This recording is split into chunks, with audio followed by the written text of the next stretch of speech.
இன்றைக்கு தமிழனுக்கு எதிராக உலக நாடுகள் எல்லாம் மிக அழகாக தந்திரமாக பகடை உருட்டிக் கொண்டிருக்கிறது. ஆம், நாங்களும் அவர்களுக்கு பின்னால் பிஸ்கட்டுகளுக்கு அலையும் நாய்க்குட்டிகளை போல வாலாட்டி கொண்டு சென்று கொண்டிருக்கிறோம். இன்றைக்கு நம்முடைய பண்பாடும் பாரம்பரியமும் பூச்சியங்களாக அடையாளம் காட்டப்பட்டுக் கொண்டிருக்கிறது, குப்பைகளாக காட்டப்பட்டுக் கொண்டிருக்கிறது.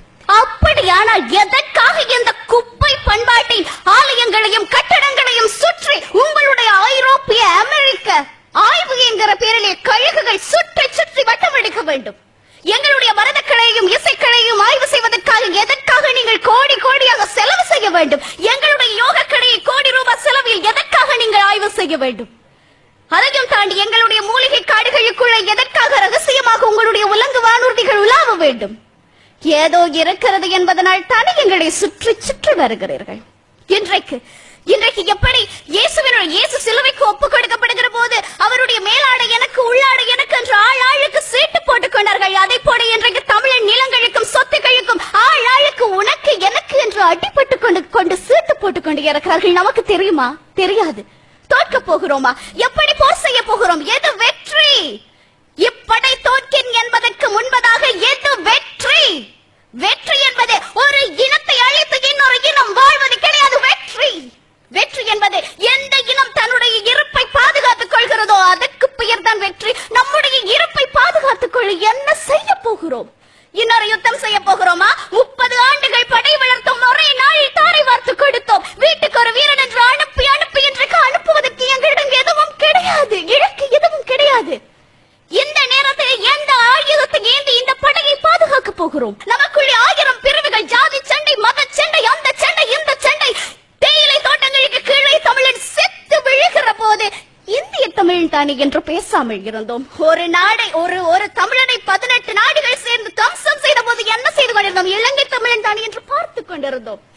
எப்படி போனால் நம் படைக்கு என்ன ஆகும்? எனக்கு ஒரு ஆசை இருக்கிறது, நான் ஒரு மரத்தமிழச்சி, எனக்கு ஒரு ஆசை இருக்கிறது, எதிர்காலத்திலே எனக்கு ஒரு குழந்தை பிறக்க வேண்டும். அவளுக்கு அவளுடைய தமிழின் அருமையை சொல்லி சொல்லி கதையாய் சொல்லி வளர்க்க வேண்டும். அதற்கு முதலாவது என் இனம் இருக்க வேண்டும் ஐயா.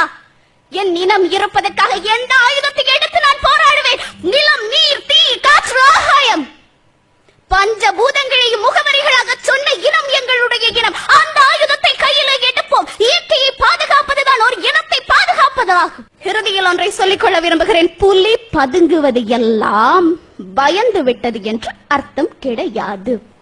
நன்றி, வணக்கம். பிரியதர்ஷினி, ரொம்ப உணர்ச்சி வசப்பட்டு ரொம்ப அழகா மண் வாசனையோடு பேசுனீங்க. வாழ்த்துக்கள்.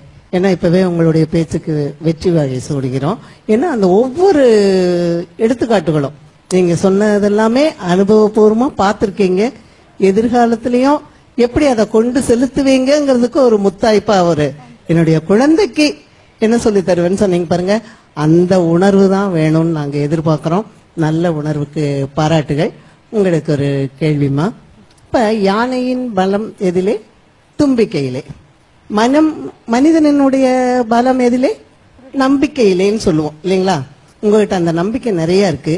இந்த மனிதனுடைய பலம் நம்பிக்கையில் இருந்தால் எந்த பகை உணர்வு வந்தா கூட நம்ம எதிர்த்து போராடலாம், இனத்தை காக்கலாம்னு சொன்னீங்க இல்லையா? இப்படை தோக்கின் எப்படை வெல்லும் அப்படின்னு கேள்விப்பட்டிருக்கீங்க. மனிதனுடைய பலம் நம்பிக்கையை வைத்து இதை எப்படி கொண்டு போவீங்க வெற்றி அடைய? நான் எதுவாக எதை நினைக்கிறேனோ நான் அதுவாக ஆகிறேன்.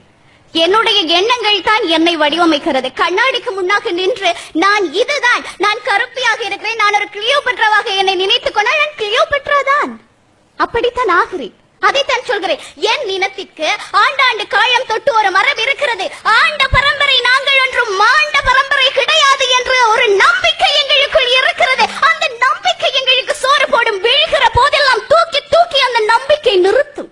நான் இந்த இடத்திலே ஒன்றை நம்புகிறேன். இன்றைக்கு நடக்கிற மேலித்திய நாகரிகத்திலே மேலித்தியம் நிறைய விடயங்களை கற்றுக் கொடுக்கும், வளர்ச்சியினுடைய உச்சத்திலே கொண்டு போய் நிறுத்தும். ஆனால் ஒரு நாள் ஒரு கேள்வி வரும். இந்த எல்லாமே தலைகீழாய் மாறும். இதை யார் சரிப்படுத்த போகிறார் என்ற கேள்வி வரும். எங்கிருந்தான் என்று தெரியாது, என்ன செய்தான் என்று தெரியாது. ஆனால் அந்த இடத்திலே ஒருவன் எழும்பி நிற்பான். அவன் நான் தமிழன். அந்த எழும்பி நிற்கிற தமிழன் எல்லா தீங்குகளுக்கும் எல்லா விடை காண முடியாத கேள்விகளுக்கும் ஒரு பரிகாரியாக எழுந்து நிற்பாள். அது என்னுடைய நம்பிக்கை. இந்த நம்பிக்கைப்படி எல்லாமே நடக்கும் என்று நான் நம்புகிறேன்.